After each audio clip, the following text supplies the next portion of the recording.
Hello, everyone, and welcome back to this week's episode of the Cantina Conversations, the galaxy's #1 conversational podcast. I'm one of your hosts, Will Beeman, joined as always by my two illustrious Canadian compadres, starting off with the ever so lovely, the headband aficionado, Jackson Wells. Jackson, how are you today? I'm doing well. Busy day, getting in there, getting really working hard. So I didn't have time to, make this hair look nice. I'm a working man, I sit at this desk for like 8 hours and do random schoolwork.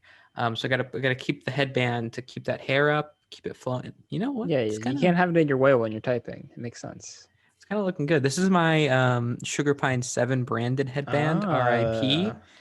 Yeah, I'm doing well. Thank you for asking. Are you growing a goatee, or is that just how your facial hair grows? If I shave, but I still want to keep. Okay, so I don't get a lot of growth here. But I shave that part, but I still like the. Technically, yes, I am growing a goatee. However, it's not necessarily out of choice. Okay, I'll say what Jackson is scared to say. When he grows his facial hair out and it starts coming out of the sides, it doesn't grow enough, so it just looks absolutely disgusting. So if he has to do it, like you can't do it. You can't not do it. Yep, that's it. Yeah. Oh, okay, fair enough. I mean, that's nice to know that you're almost 40 with your goatee. Yeah, this is my Kanye West goatee. That's what I'm going to call it. Yeah, okay. Yeah, there you go. And looking great with his fresh haircut for the third week now. Wearing his Starfleet Academy t-shirt. DJ, how are you today? I'm happy great. the baseball's back? Happy the bit. No, I'm not. Oh, you're not? You're not a baseball guy? I'm not a baseball guy. But I'm not unhappy about it. You have a team though. You have the Toronto Blue Jays. I don't care. I know they won today. I was happy. I wasn't happy about it. I just noticed. Well, you're gonna love this. I went to a lot of Blue Jays games in like 2006, 2007, 2008. Bad era to be a Blue Jays fan, but I was too young to know. Yeah, it was a good time. Every year, like this is the year. I know. And then you're like, no, it's not. Big baseball fan, Jackson. The weird thing about Canadian sports is that people really care about it. And so I just remember in high school, and like maybe if you follow baseball, if you can correct me on this, well, like 2015 was when like the Jays went like as far as they've gone in a while. Good, yeah. And that last game, the one where like Bautista did like that bat thing, yeah, I watched that in my like high school gym for whatever reason. It was at the end of the day, and they like called everyone in to watch it. Very strange. Canadians are a big fan. Sports are huge in small town Southern Ontario. It's kind of a huge thing. In math class, literally when the Olympics are on, it's just like in the background, my teacher just has the women's Olympic Games playing on a projector while he's teaching. Yeah, it's just like this is not conducive to good work, but like we have to watch the women beat these Americans, and then we did. It was great. Interesting. I always thought that it wasn't that big a deal up north because the Canadian Football League does not draw viewers. No, because we watch the NFL. So you just like that instead then? Yeah. Yeah. Okay, that's fair enough. But this is a specifically Ontario phenomenon as well, because Toronto gets all the sports teams with like the coverage. Yeah. That's true. I guess there aren't really that many spread out except for like Vancouver. The Montreal Expos. Well, they don't exist anymore. They haven't for like 30 years either. But yeah, so transitioning to our first topic. Our Star Wars podcast. Yeah. There was some big news that was dropped earlier this week, and that was the casting announcement for Obi-Wan Kenobi. And that because they announced that it's getting ready to go into production this month now, since we are officially in April as of the time we are recording this. And it's a pretty stellar cast list, to be honest. And there's a lot of surprises on there, a lot of names I did not expect to see. Of course, Ewan McGregor and Hayden Christensen that we knew about. Moses Ingram is third up there, and she is apparently having a very large role, which has led the internet to try and pick through all of her social medias to try and shoehorn her in somewhere she doesn't really fit in. Yeah. And then Joel Edgerton and how do you say her last name? Bonnie Pise. These back.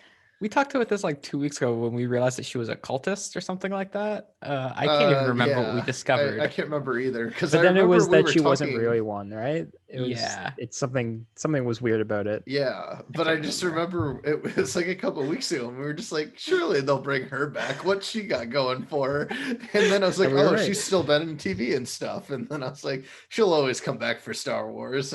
And she was in that Buffy cult, I think, or that Buffy lady was in. Oh yeah. You know what? Right. Yeah, I'll stop guessing. If you want to hear our takes about this lady's cult, just go back and listen to 2 weeks ago, 3 weeks ago, maybe both. Like I don't know which one it was. So it wasn't that long ago. Listen to the entire thing and figure out where it was. Yeah. Why not? And let us know.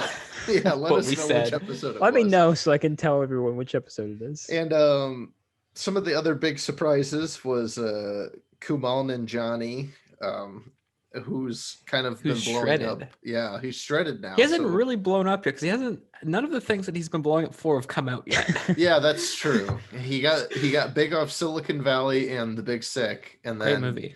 Got cast in a bunch of stuff, but nothing's really come out yet. Well, he had that movie that came out last year. It was okay. Yeah, and then other notable ones on there to me was O'Shea Jackson Jr.,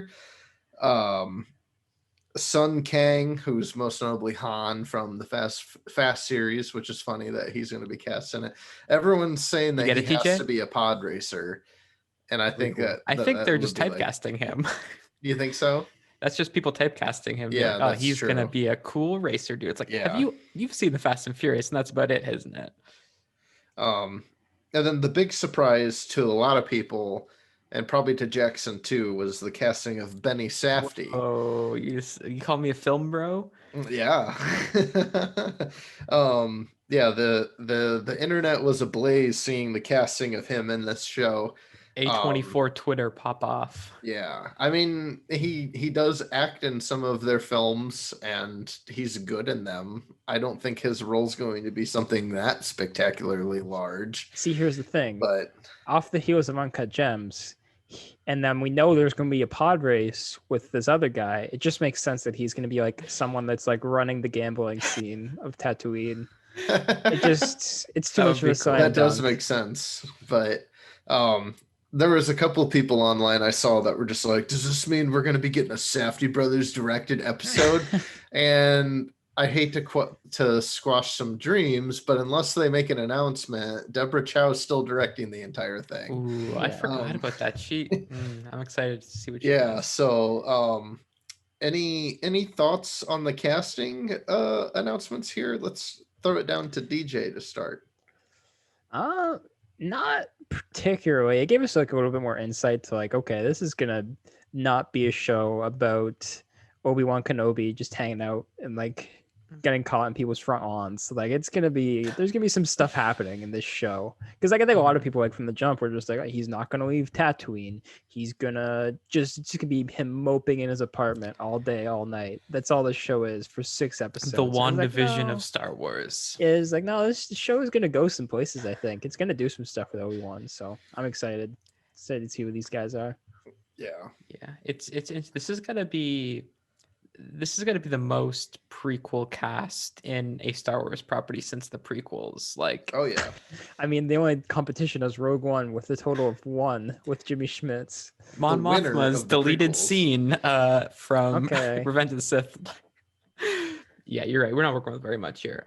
It's just I don't know. I don't like to speculate based on like random castings. The only things that really matter are the Owen and Beru, which makes sense that they'd be in this movie. Do you know if they're filming in Tunisia? That's what I was wondering. That I don't know. Aren't they planning to use the volume for some of it? Yeah, I think since they already have Tatooine built in like Unreal and stuff and those kind of type things. And like a lot of the sets and everything, all that stuff. And they've got the Fortnite assets of Mando, so he could be in it nice and easy. I mean, what the only thing, like, besides the fact that they're bringing back Uncle Owen and Aunt Beru, like, that obviously kind of proves the rumors that were floating around last year that they were casting a young Luke to be true. because there's no that reason. one. There's no reason why the two of them are gonna be in this Without their without Luke. child. Yeah.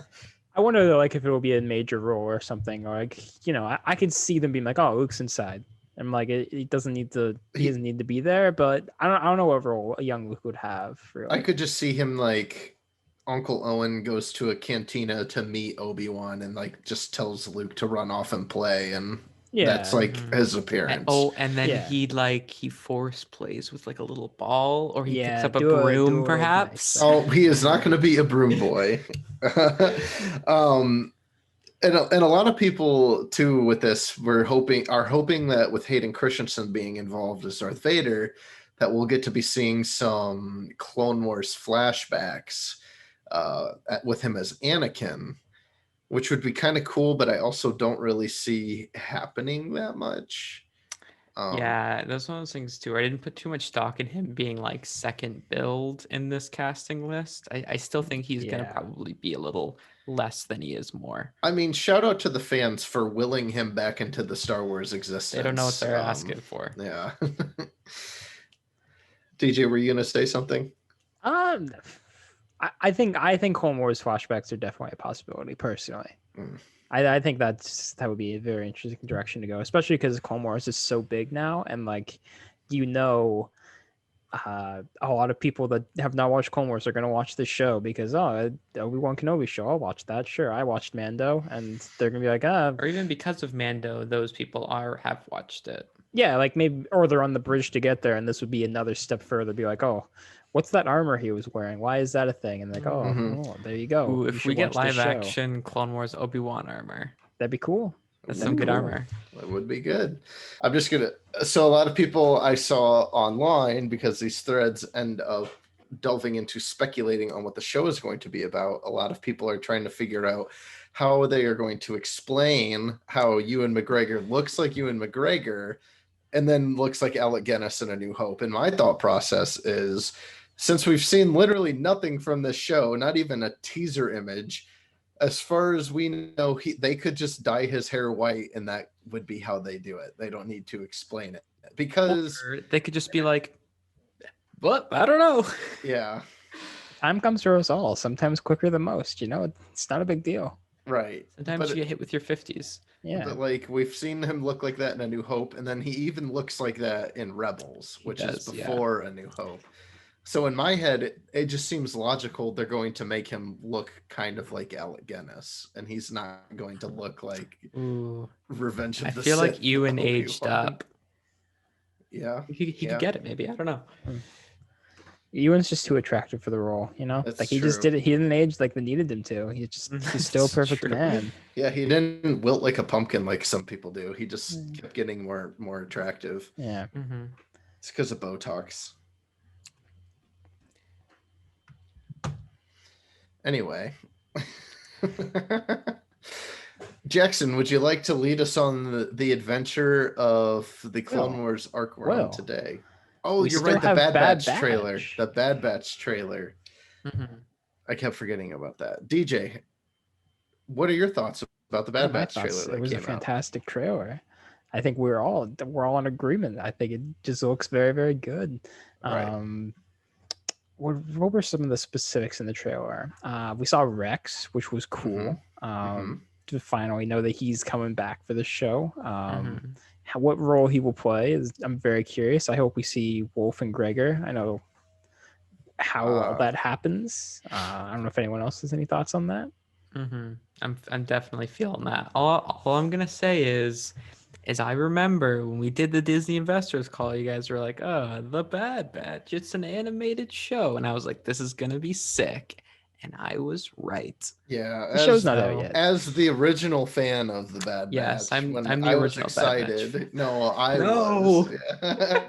You can't take this from me. It's all on tape.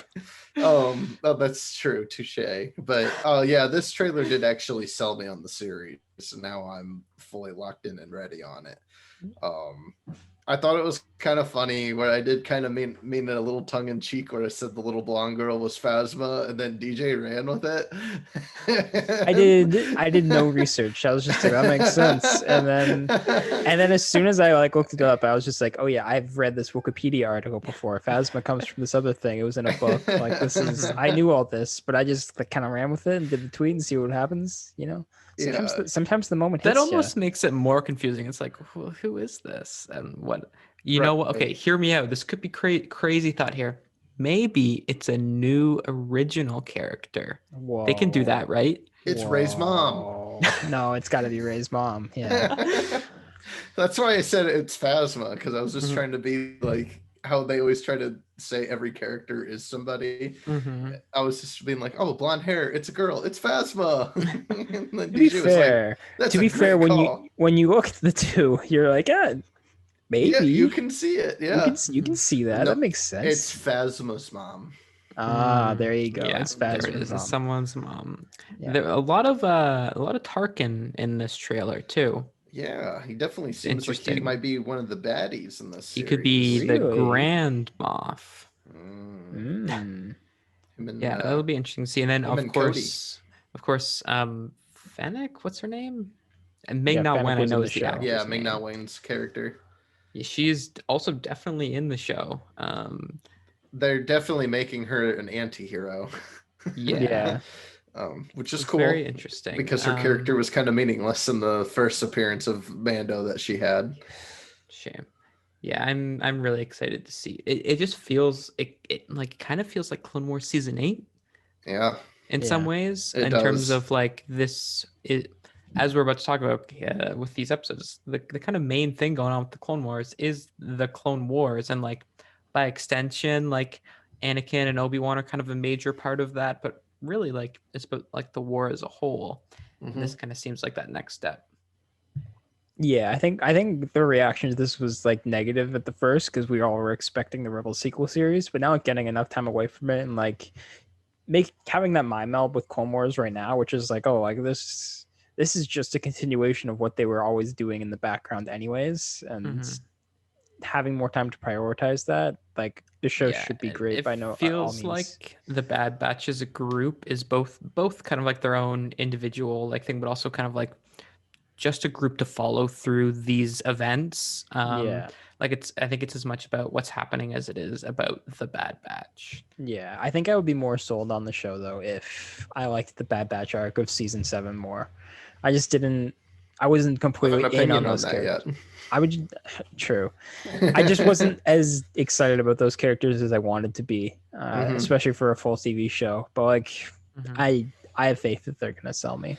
I think you might, without the context of wow, this is a third of season 7, you might be a little stronger on it next time.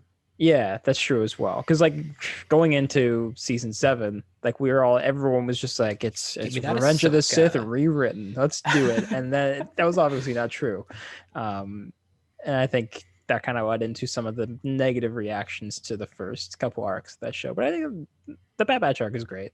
So I do think it's even noticeable since season 7 of Clone Wars by that trailer that animation engine that they're using is just so good now. When they're in Coruscant and Kamino, like Kamino kind of just looks kind of gross. Like even in season 3, we're like, oh, this is just like a white like background for these characters. It looks really good and shiny. Yeah, some of those shots, like when they're on the ground in places, it's like it looked like, it reminded me of like a really good video game. Like it was like, it's photorealistic looking, but it's like none of this really takes place in real life. So like it can't actually be photorealistic. You know what I mean? Like battle droids aren't a real thing.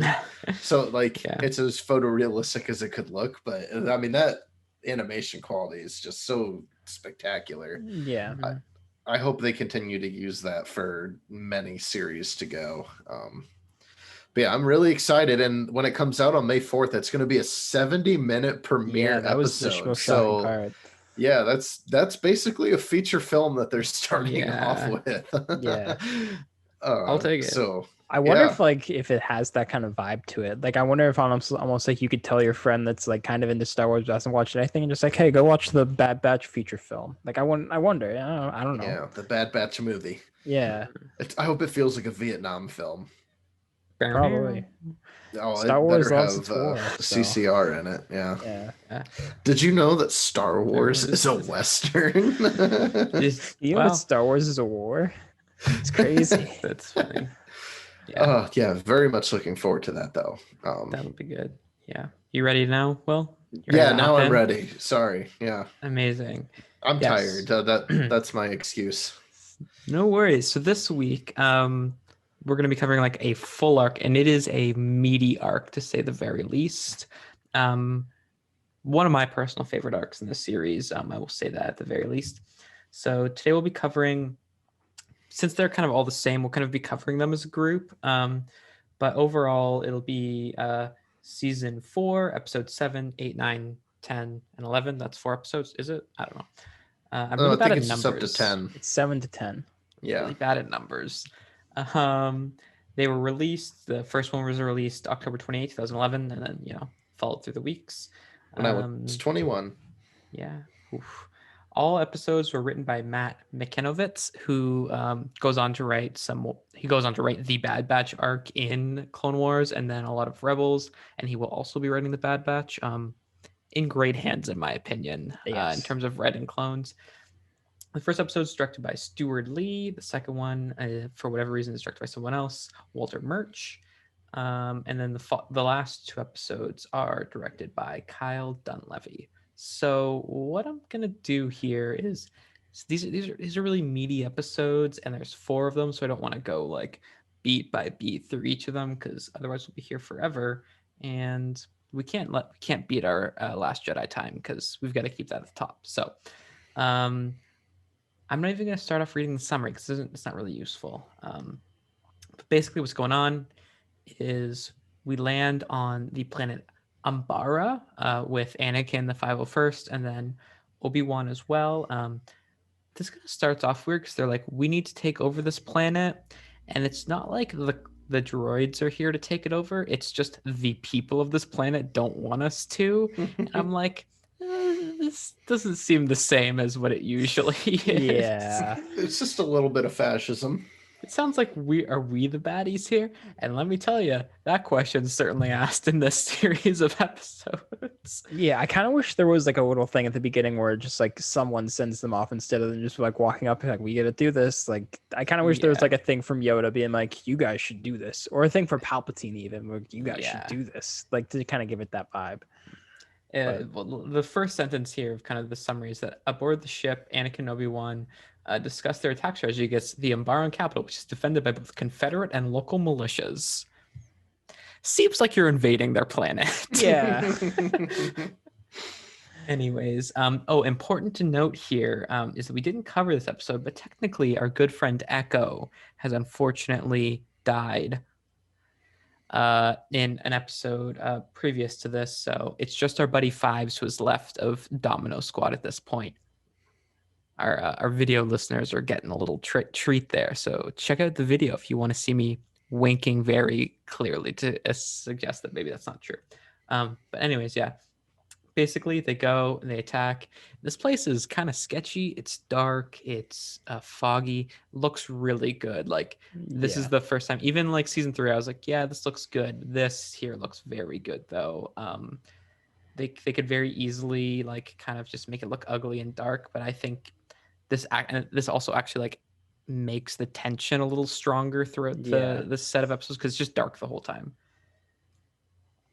And so we are introduced to Hardcase, who's another clone who we'll see throughout this. Not really introduced. A lot of these clones have kind of existed throughout the series in very small roles that we haven't like really gone over. But basically, Skywalker's there, they do some stuff, but then General Pong Krell arrives, and they're like, "What's up, dude?" And he's like, "Skywalker, you have to leave because the Chancellor said so." Mm-hmm. And then he does. DJ. I was wondering with this, do we think that Palpatine, and do you think Krell knows about Palpatine here? and like he is in on this. You don't think so? I don't know.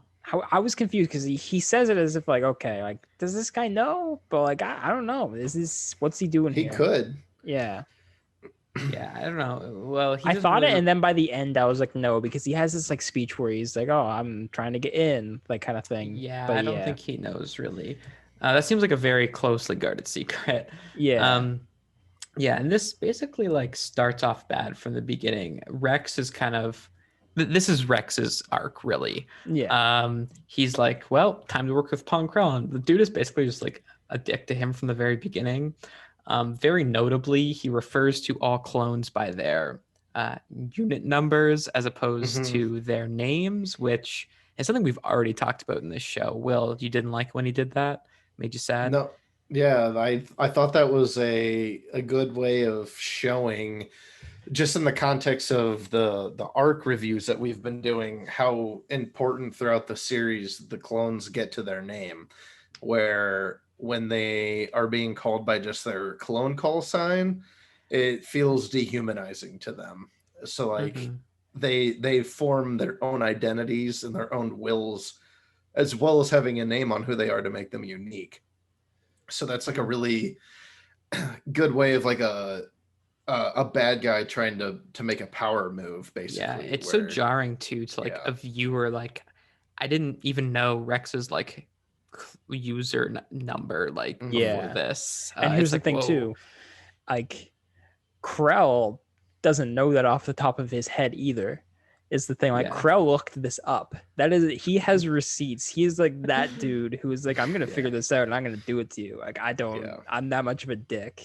Yeah. So. Yeah, and this first episode is mostly set up. Basically, Krell is just like, go and do it. Like it's so jarring too, because like we've been throughout the series. If you've like seen it as a whole time, it's always Anakin and Obi-Wan. They're up there. They're like leading the charge, whereas Krell is like, go and take that, and then he like sits and watches like some war game to him. It's so weird. And this kind of first episode, I'm trying to see if there's anything like really of note here aside from stuff that's going to happen a lot. But basically, their kind of first little like trudge through here doesn't really work out. They've got attacked, they're getting overrun. Across like, hold your ground, stand your ground, blah blah blah blah.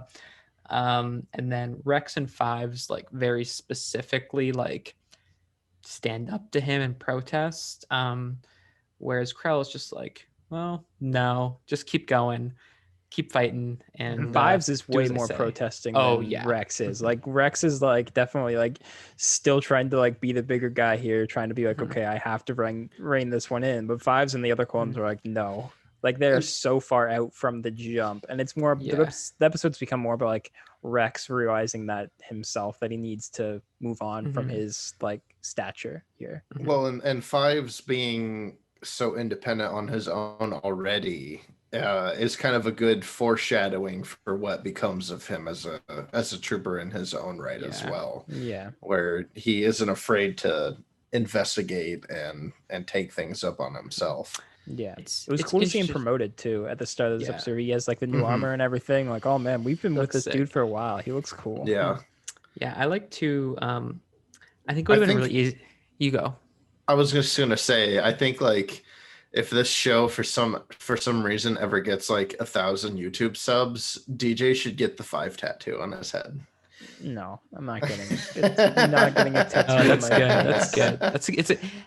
Once again, like they've been so good at like differentiating these clones. I think Hardcase is so funny in this like sets of episodes where it's like, let's just go shoot some stuff. And he's like, he's down for Krell's plans, not because he thinks they're good ideas, but he wants to go shoot things. Yeah. Blow them up. And there's the teardrop clone who's super cool. There's a lot of like good differentiation here. But anyways, back to what I was saying. Nope, can't remember it. Anyways, this first episode is mostly set up of like basically you realize early on that Krell maybe doesn't have the clone's best interest at heart. I kind of wish they played him a little more tough love, like at the beginning, instead of like hopping right into this guy kind of sucks. He has a part 2 at the end of this episode where he literally I think he threatens Fives with his lightsaber, like straight up. And I was just like, that is a little too far. Like, he's probably going to report that, and you're probably going to get some crap for that. Like, I don't see how you could get away with that one. Like, he's a little bit too far, in my opinion. Yeah, they don't make him remotely sympathetic. Yeah. the entire time he's like, when he's immediately introduced, even, you just know he's a bad dude. Yeah, which, like, to be fair, mostly works.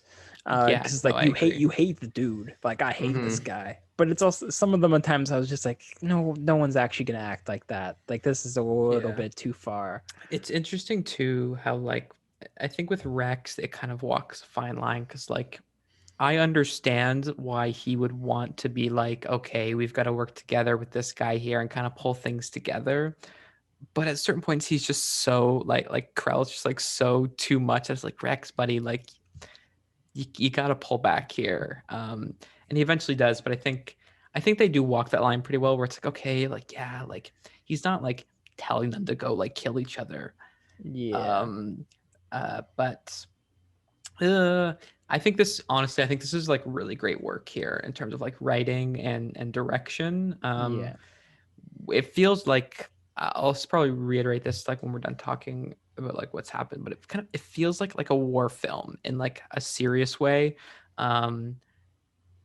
And like I can just kind of see how these like struggles would like play out in like a more straight up setting. But I think because it's the clones, it makes it even more interesting than it would in like a traditional like war film setting, because there's that dehumanizing aspect to them. Yeah, that is technically the first episode. In the first episode, this is very clearly connected. So let's kind of hop into what happens next here. Basically, they get the call to go and attack this air base instead of the main base because reasons. Things are too heavily armored. The most interesting thing about this too is like Obi-Wan is like also in part of this battle, but he's like, the comms are no good and he's away, so he can't actually like be like a voice of support here. I did get a vibe though in this Obi-Wan scene where Obi-Wan is like, Obi-Wan like knows Krell still has to do his job, but I don't think Obi-Wan likes Krell. I think he like kind of knows this is probably not going well over there, actually. Yeah, you get that kind of vibe from him when he talks to him, but it's a nice little touch. Yeah, so basically they're like, okay, we got to go over here. And Rex goes, why don't we do a quick little scout and look for a secure route? Krell goes, no, we're just going to storm in the front door because I said so. That's what they do. And they go up, and this is where some of like the really good direction, in my opinion, comes in terms of like shooting like battle. The clones come up against these like weird little like centipede kind of like robot monster things, and they're tough to fight, and the clones are just dying. Like usually we would do a little RIP to each clone, but in this episode, in these series of episodes, there's no time. We get some really good stuff here too, where like they're like pulling the injured to the side and like trying to like clean them up and help them, and I think that's really good. And then Rex does some insubordination here, and he sends Fives and Hardcase off on like a little recon mission to sneak into the base and to steal some like Umbaran like fighter planes to take out these things. And then he tells Krell that, and Krell goes, blah, blah, blah, blah. He's got like a big like, he got like a little turkey gobbler. He's got a croaker. Yeah, like a frog thing. Yeah, I get that like when I'm real heavy. No, I get that it gets like right there, and it just stays all the time. Yeah. Do you think it's because Krell has like inside he's actually got like a frog tongue, where he's just like all of a sudden that guy just goes like pow, across the room? That would be good. I think that's what he does. One thing I forgot to know about Krell is that he does have some super cool lightsabers. Like I can't deny that. Oh, yeah. You can't deny it. So unfortunately he's cool, and then we get some funny little back and forth here with Fives and Hardcase, but like Hardcase is just funny. I like this clone. Good clone humor here. And and they like slip into this base, and they pull up the fighters, and they save the day. And then Krill goes, well, I can't get too mad at you, but I will still be mean. And this is also, I will note before they kind of hop into battle here, this is when like Rex pulls Five aside and is like, hey, I kind of need you to back me up on this here. And Five basically is like, no, like this is a bad idea. And I don't want to die for like this, like we're bred and born to die, but like for this dude with his bad plans, I think that's super interesting. Yeah. Kind of, there's a full scene here that I really like where they're talking about like Crow, and like they're talking about the differences between all the clones, like him and Anakin, and they're like very clear, like we would die for Anakin, like we're in for this, but Crow, like no way. And there was a certain point where he brings up his casualty numbers, where he's like, oh, like have you seen this guy's casualty numbers? Like he just throws his clones away. And I was thinking about that, and I was like, are those like public?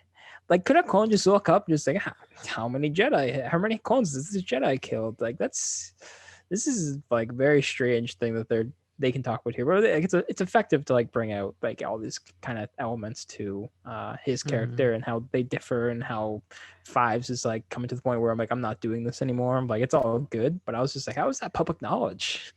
Yeah, it's interesting where it's like technically like Krell has not like been like wrong in any of his orders. He's just been like has little regard for like what's actually going on. Yeah, which is like, yeah, sometimes you go in there and you just do it. You walk down the line and you kill the big robots. But certain parts like, hey, our rockets will not blow up these like robot centipedes. What do you expect us to do?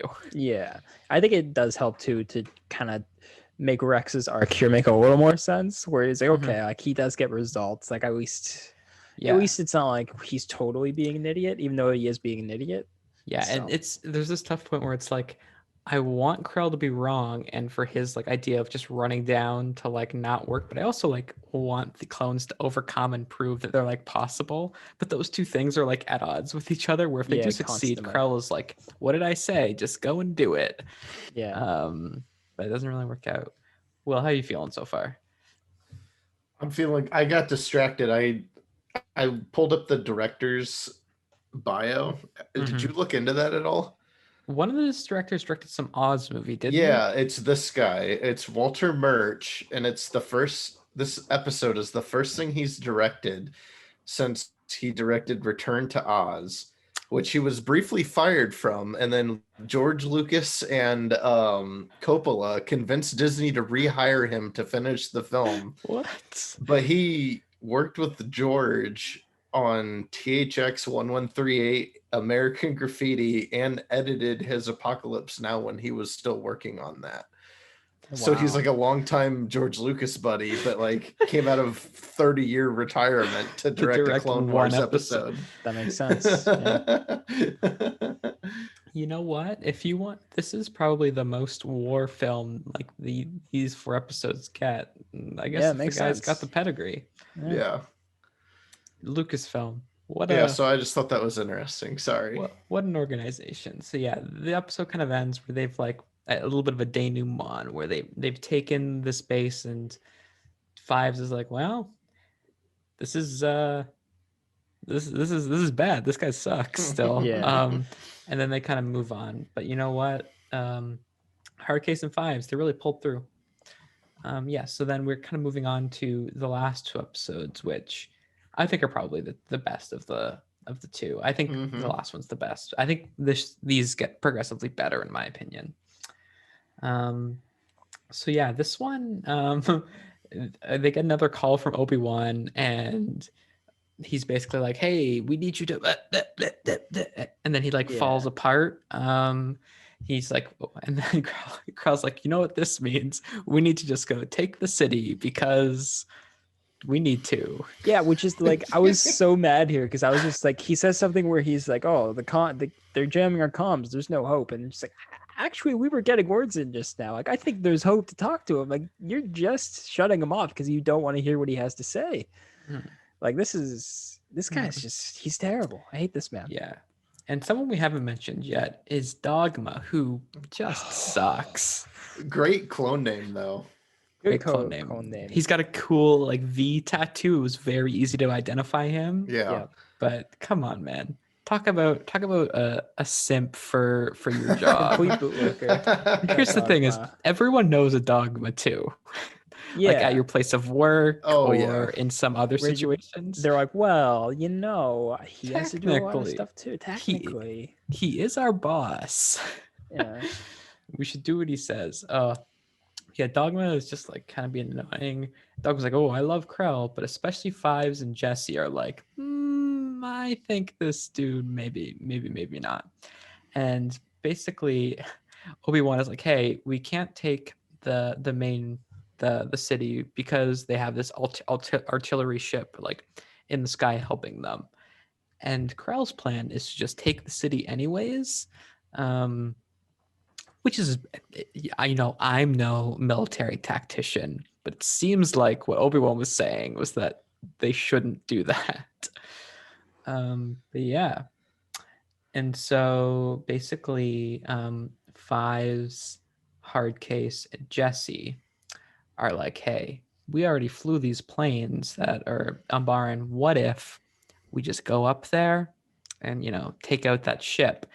And I think Fives or Jesse specifically reference Anakin in Phantom Menace. I don't know if either of you caught this. There was like a moment where I think it was Fives who was like, yeah, I was talking to Commander Skywalker. He said that you just go in there and you blow up the main reactor. He said he did it when he was a kid. And I was like, that's fantastic.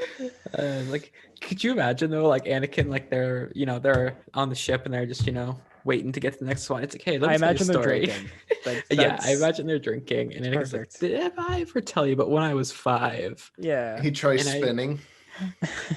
And I destroyed Newt Gunray's military blockade.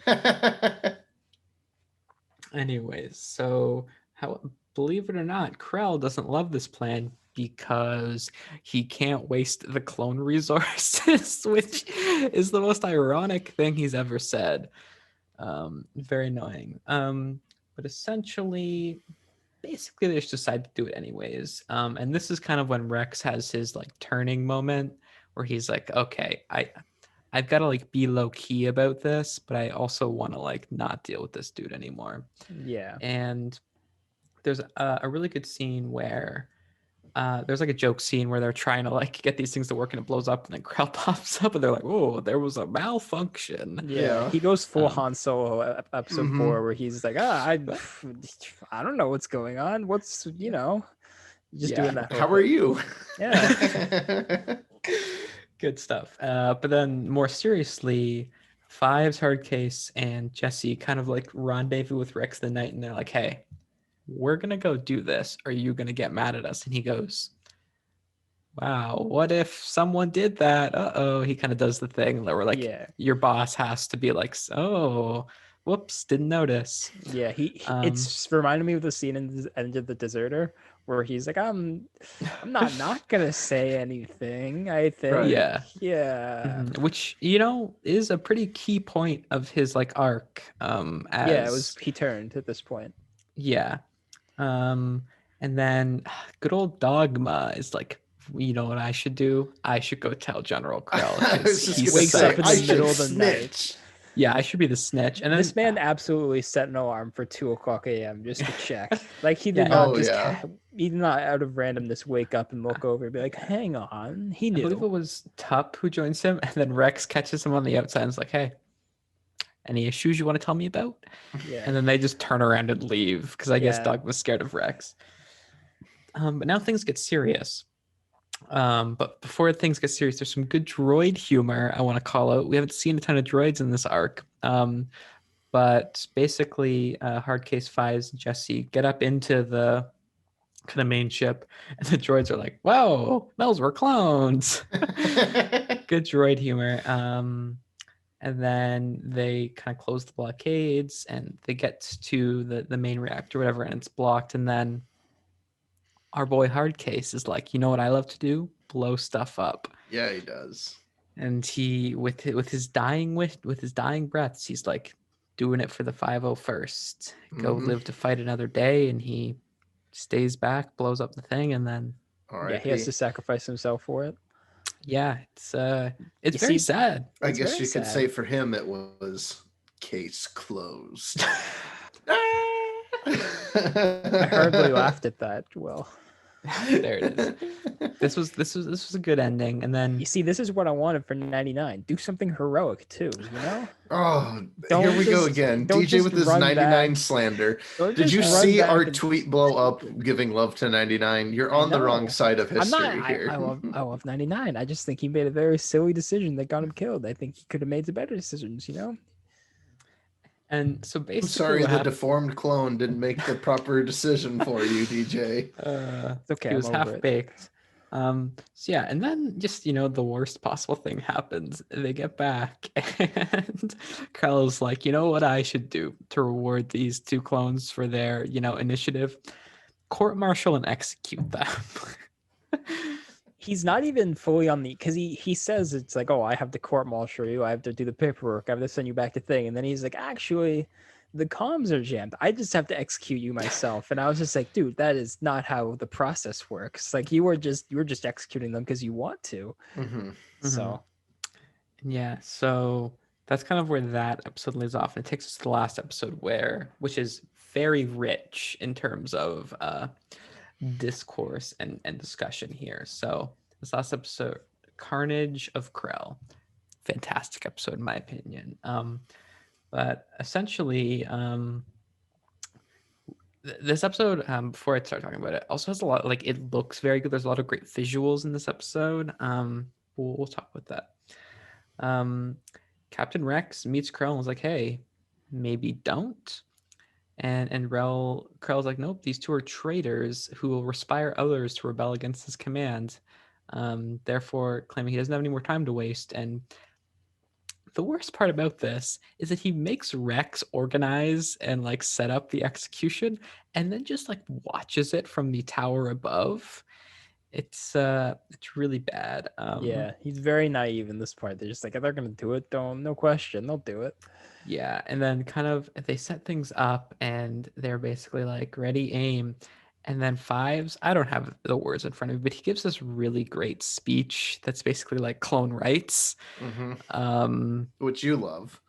I'm a big fan of clone rights. And it's like, and then they all put their, or he basically says, our like commitment to duty or honor, if like this is how we're rewarded, we will all be executed at some point, which I think is a very good line, very effective. And then the clones put their guns down, except for our old boy Dogma, who is like, we have to kill them. And then they're like, go for it, we all hate you. And then and then he doesn't. I really like the line here from Rex after that conversation where he's like, good luck finding anyone to do it. And just like, yeah, good luck. You're not going to find anyone that's going to kill these guys.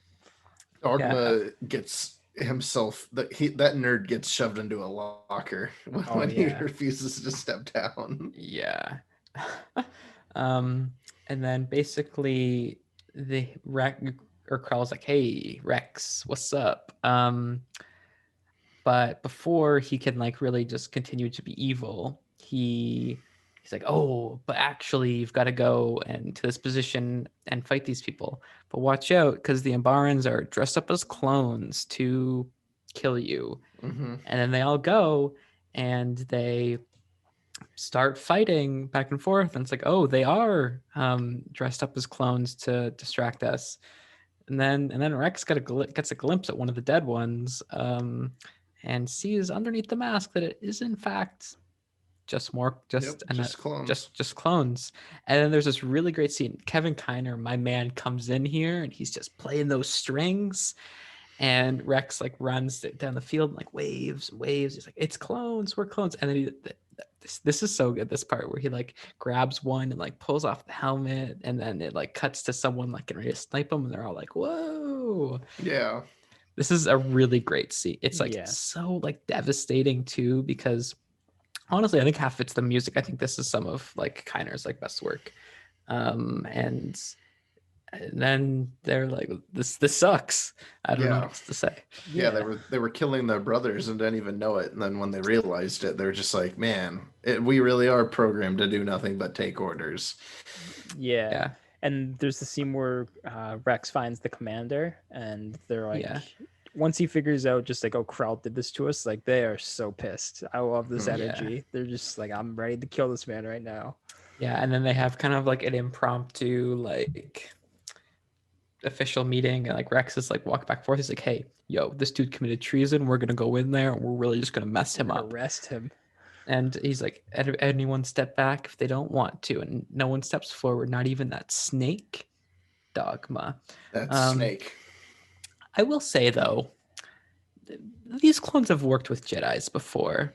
I feel like they should be aware of maybe the dangers that come with fighting a Jedi. They seem a little too like gung-ho to hop in there. I was like, this is just, you guys are probably going to get hurt.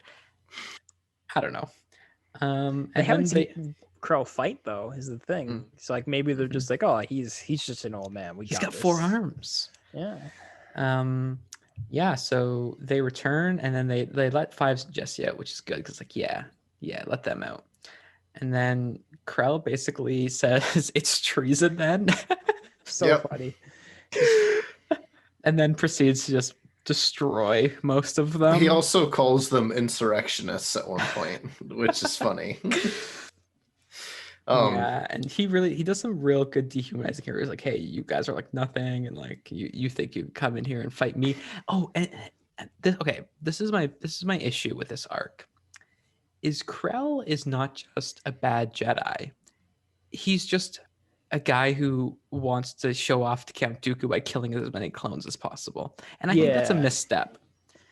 I think it would be more interesting if he just like legit just didn't care about clones and was like, I am getting the job done here. I think that's kind of like an easy way to sidestep any like really self-reflection on what the like Jedi are. To just be like, oh, well, he actually turned evil. One thing though, that it's a very, very minor nitpick, and it happens in this episode, and it also happens in season 7 with Ahsoka, is when the clones try to attack a Jedi where there's like 10 of them and they're firing on them, the Jedi always can fend them off in these close quarters. But then in Revenge of the Sith, when Order 66 happens, they're all like Jedi council members that are supposed to be like the highest of the Jedi get mowed down so easily by the clones. It just doesn't line up to me in my head. Like in the animated series, they make it way more in the Jedi favor. Yeah, I guess you could argue that like the Jedi were surprised in episode 3, and then this one, the Krell is like, I'm battling, like I'm ready to go. Like, but yeah, I get you for sure. Yeah.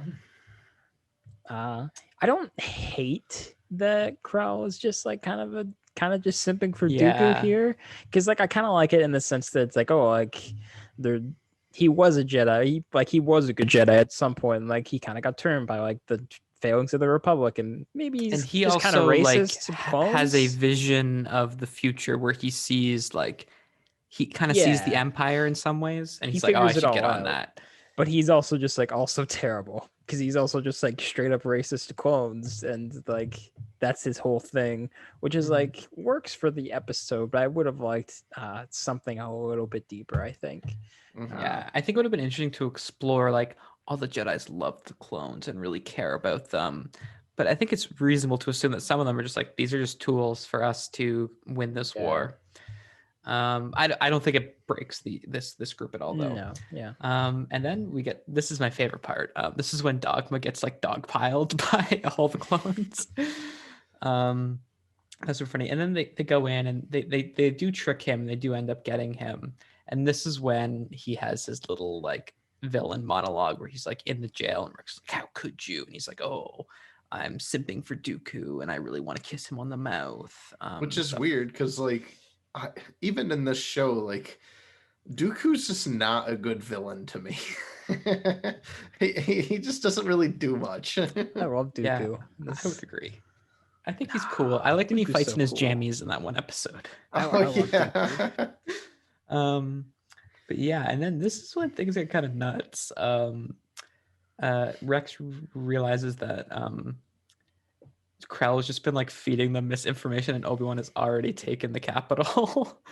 But the Umbarans are on their way to take over the base. And then they're like, hey, we can't let Krell escape with this like Republic knowledge. And they're like, you know what we need to do is we need to execute this dude, which is like nuts, in my opinion. Which is like how I don't know how you're gonna get away with this one in the end, but I'm not gonna fiddle over that. Yeah, and then they all go down, you know, Rex, Jesse, they let Dogma out, and then they kind of let Krell monologue about how, oh, you could never kill me. You were like sense your programmed. fear and yeah, blah blah blah, and then boom, and then she Rex is like, oh, his gun isn't smoking. It's Dogma who pops him. Our boy. I feel like Dogma doesn't deserve this. No, Dogma doesn't eat. Fives should have taken the shot, in my opinion, because Fives was there from the recovery. beginning. Yeah. Yeah, Like Fives was there from the beginning, like I'm against this dude, and then he almost gets executed. Like I think it would have been more powerful if Fives. I feel like Dogma doesn't learn anything in this era. It's just he realized his like blind loyalty was just in the wrong spot. Like he learned something, but he learned how to like not be the absolute. He learned how to be a good person or good qualities, like not the worst anymore. You know, which is like sure. Mm-hmm. Yeah, so I would have rather Fives take the shot. Basically this is over, and everything's good, and Rex and Fives kind of debrief because they're the homies. They're the homies. And they have this fun little thing where it's like, one of these days this war is gonna end, and then what do we do? And they're like, I don't know. And then that's how this kind of set of episodes ends, and that's that. Great set of episodes. Great. Yeah, the whole arc is pretty fantastic. There's something so like you have to be a really good writer to really like make someone just the worst and like despicable and like, but not in a corny way though. Like you have to be able to buy it. I actually hate Pong Krell, even though he is not real and also animated, and like he's dead. It's so good. But if he was alive, I would kill him. He's not real. He can't hurt you. But if I would hurt him if I could. Yeah, exactly. I'd beat him up. These are definitely the best we've watched, I would say. Oh yeah, and probably will be, in my opinion. So really, for this set. Oh, like the clone arcs. Okay. Yeah, the clone arcs. I would say this is probably the best. Yeah, no, this is really good, and I think we couldn't cover it all, and I think these episodes definitely warrant a watch. One of the things that I will say is kind of like interesting, and something I was actually thinking about is I was reading this like StarWars.com article that's not like an official confirmation, but about how like this set of episodes is literally just like Paths of Glory, like that old like 56 like Kubrick war movie. I don't know if you've seen it. I've never seen it, but I know of it. It's literally about like a like overzealous general who like sends people off basically to die, and then when things don't work out, he just picks 5 of them to be executed for treason, and then Kirk Douglas has to be like, yo, what's up? And it's literally just the exact same thing except like Star Wars. So do you know Star Wars is a war series? It's crazy. Yeah, I think this is probably like I think Clone Wars is especially like a war series in many ways, but this is like just straight up like a war movie that happens to be like 60 minutes. Yeah. I think it's even interesting how like Krell's like Jedi-ness is used so sparingly in this episode. Like it's always kind of like a threat in the background, but really he only pulls out the lightsaber like once in that first episode, The Threat in Fives, and then at the end when he gets cornered. It's almost like he knows that just being a Jedi, he's more skilled than them and doesn't view them as a threat. And it's not necessarily that they're like doing things because he's a Jedi, but because he is the general, which I think makes it more as realistic as like a space show can be, but like kind of grounds it in a great way that the show isn't necessarily always grounded in. Not that it has to be. Yeah. I also feel like this series of episodes is like, if you weren't in now, like you're going to be in, just because like for as regards to clones, just because the clone episodes, like we watch them all together, but like when you think about watching them as a part of the show, there's pretty far in between.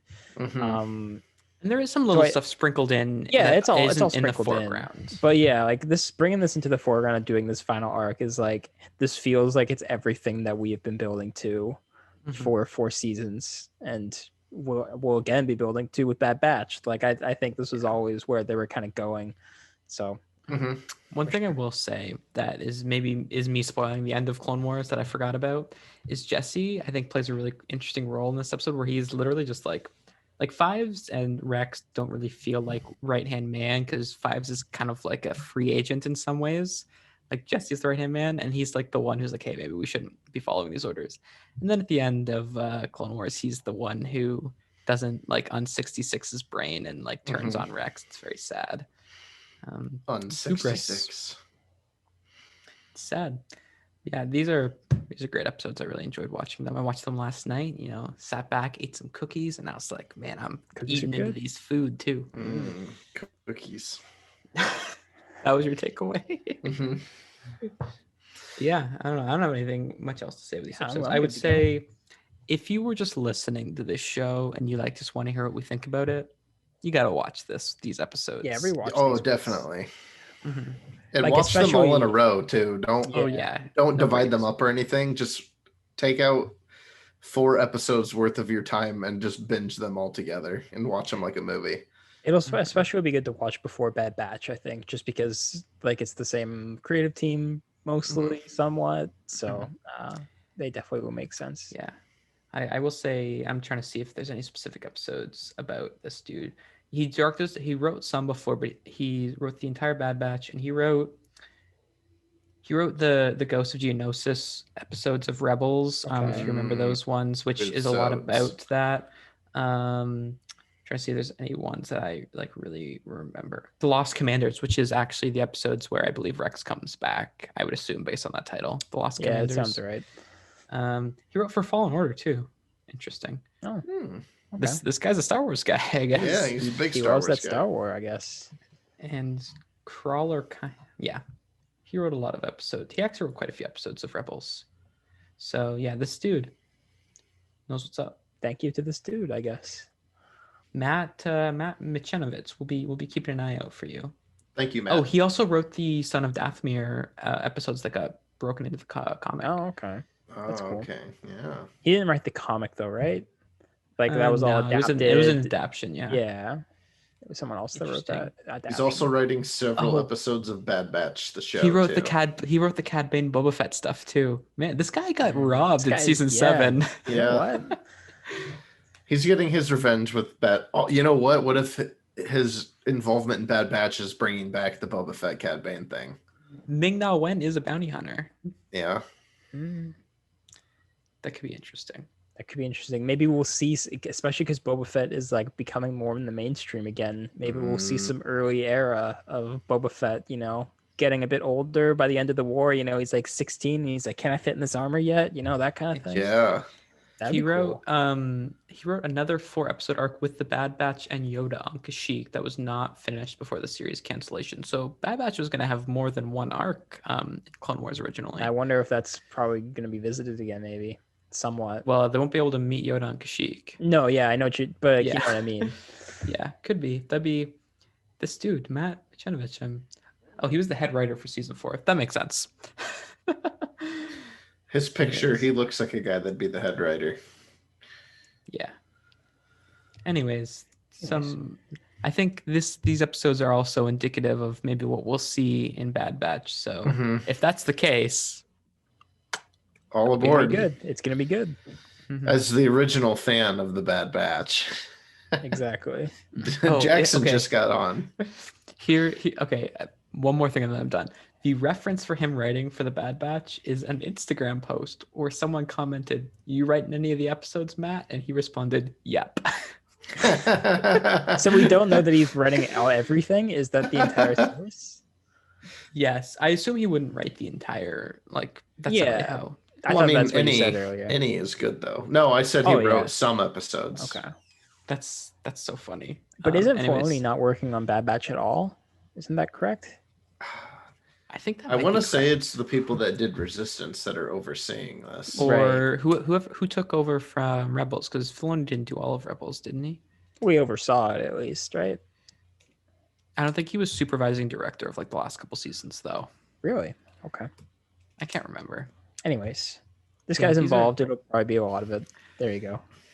Yeah, I'm excited for what's coming. And actually, speaking of what's coming, next week Tartakovsky week. Is it? I believe it is. Yes, you're correct. Oh wow. Okay. Yeah. Actually, that should be coming out tomorrow then, shouldn't it? Yeah, from the time this episode is recording, you'll be able to watch both Ewok films, the Ewok cartoon, the 2003 they put out Clone the Star Wars Wars cartoon, and the Star Wars Holiday Special animated section. Yeah, so I'm excited to check those out. Yeah, they're adding them under Star Wars Vintage Collection is what it's called. Interesting. They got branding. They got branding. So yeah, Means more to so come, keep an maybe. eye out for Like the Tartakovsky. full holiday special Exactly. That's for what next I'm going Christmas. You Next know, if they Life Day. upload the holiday special, they'll Or- have to do some work on it, wouldn't they, to get that up there? No, For. No. I guess Okay. like just throw up the VHS rip that's on YouTube. I was just about to say, like, I guess we've never seen like a raw version of that show. Right. Because it doesn't exist. Now they here's- never printed that for public sale. Those Right. VHS bootlegs that are on YouTube is the only thing you can watch it on. What do you think the condition of like the raw like file or not even files? They've probably just been sitting in a filing cabinet in Lucasfilm for years. 40 years. Yeah. George is splicing footage from the Han and Greedo scene in it. Yeah, absolutely. They've just Speaking of that, though, if they have a vintage branding, what if we got the original cuts back on Disney Plus? They have a full branding. They As could, vintage. yeah, as vintage Star Wars. And vintage could is work. in. That could work. Could. Sell it as one of the vinyls. That'll sell to the kids. They love them these days.